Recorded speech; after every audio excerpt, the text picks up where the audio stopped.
ఓం శ్రీ గురుభ్యో నమః. ఓం శ్రీ గణేశాయ నమః. ఓం శ్రీ త్రిపుర సుందర్యై నమః.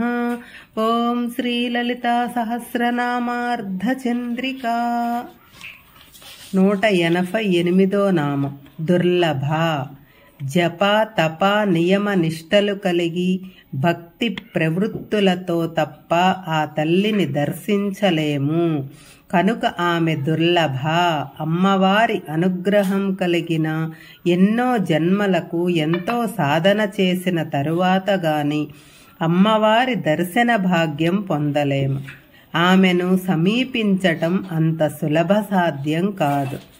దుర్గమ, గమింప శక్యము కానిది. పెద్ద కోట వలె, దుర్గం వలె తన వారిని కాపాడుతుంది. దుర్గముడనే రాక్షసుని సంహరించి దుర్గమములైన కష్టాలను తొలగించి సంతోషింపచేసే దుర్గామాత.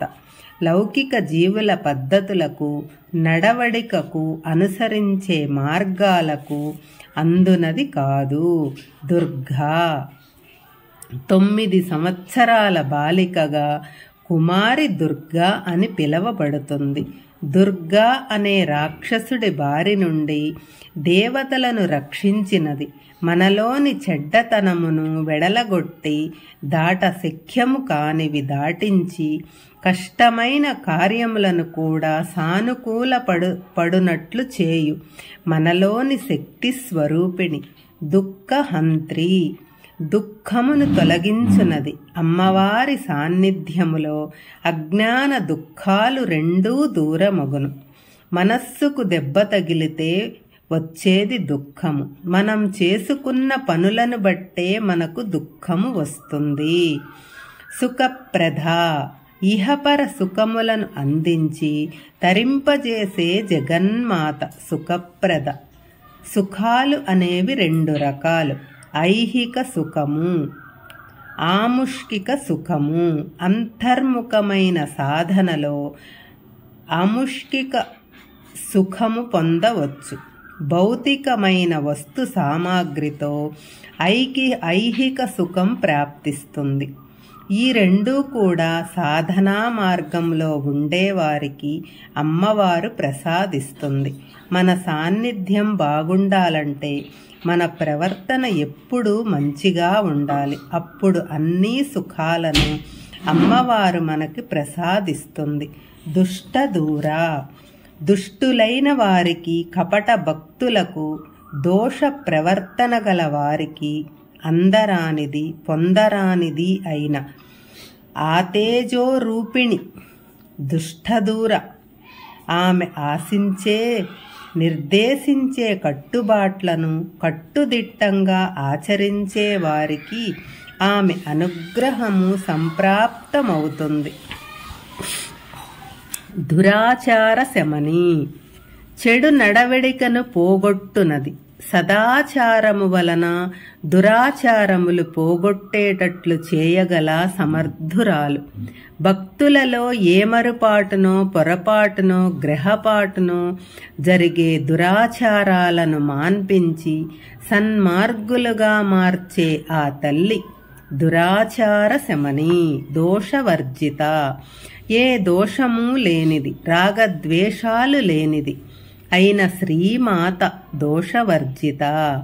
దోషాలు పోవాలంటే అమ్మవారిని అర్చించి నమస్కారాలు చెల్లించుకుని హృదయగత దోషాలను పోగొట్టుకోవాలి. సర్వజ్ఞ, అన్నింటినీ తెలిసినది. దేశకాల జ్ఞానం అన్నీ తెలిసిన సంపూర్ణ జ్ఞాన స్వరూపము.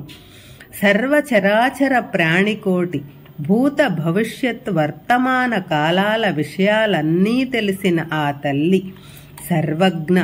మనం ఎంత రహస్యముగా ఏ పని చేసినా ఆమె నారాయణీ రూపంలో చేస్తుంది.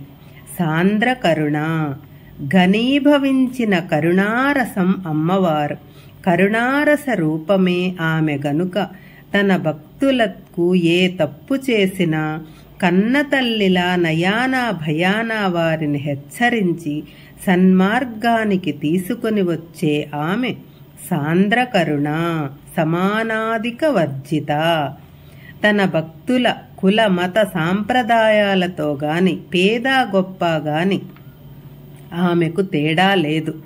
చీమ నుంచి బ్రహ్మాండం వరకు అందరి పట్ల సమాన వాత్సల్యం కలిగి ఉంటుంది. సర్వశక్తిమయీ, ఆమె సర్వశక్తి స్వరూపిణి. శరీరములోని వ్రేలి కదలిక నుండి బ్రహ్మాండములోని సర్వశక్తులకు ఆమె శక్తి ప్రేరకురాలు, శక్తి కారకురాలు. అందువలన ఆమె సర్వశక్తిమయీ. అన్ని శక్తులకు మూలమైనది ఆ పరాశక్తి. సర్వమంగళా స్వరూపిణి, ఈశ్వరుని ఇల్లాలు. ప్రతి వధువు వివాహానికి ముందు ఆ తల్లికి గౌరీ పూజ చేస్తారు. తన భర్తకు ఏ ఆపద రాకుండా తన మాంగల్య రూపంలో సర్వమంగళగా అనుక్షణం కాపాడుతూ ఉండాలని కోరుకుంటారు. సర్వకాల సర్వావస్థలయందు పవిత్రముగా నుండునది. నామరూపాల చేత ఏ దేవుడో శివుడో ఏ దేవి సర్వమంగళయో ఆ ఇద్దరి స్మరణ సర్వలోకవాసులకు మంగళకరం, సద్గతిప్రద. మంచివారు అనుసరించు మార్గమును లేదా పద్ధతిని, ప్రవర్తనను ఇచ్చునది. ఇహలోక సంబంధమైన పరలోక సంబంధమైన సుస్థితులను ఇచ్చునది. కుండలినీ శక్తిని శుఘంనా మార్గములో ఊర్ధ్వగతిని మళ్లించే సాధకునికి ముక్తి ఇచ్చునది.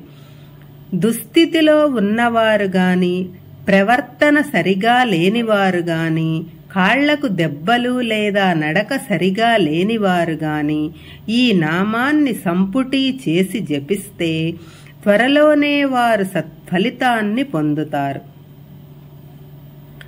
సర్వేశ్వరి, సర్వచరాచర ప్రపంచమునకు ఈశ్వరి. సృష్టి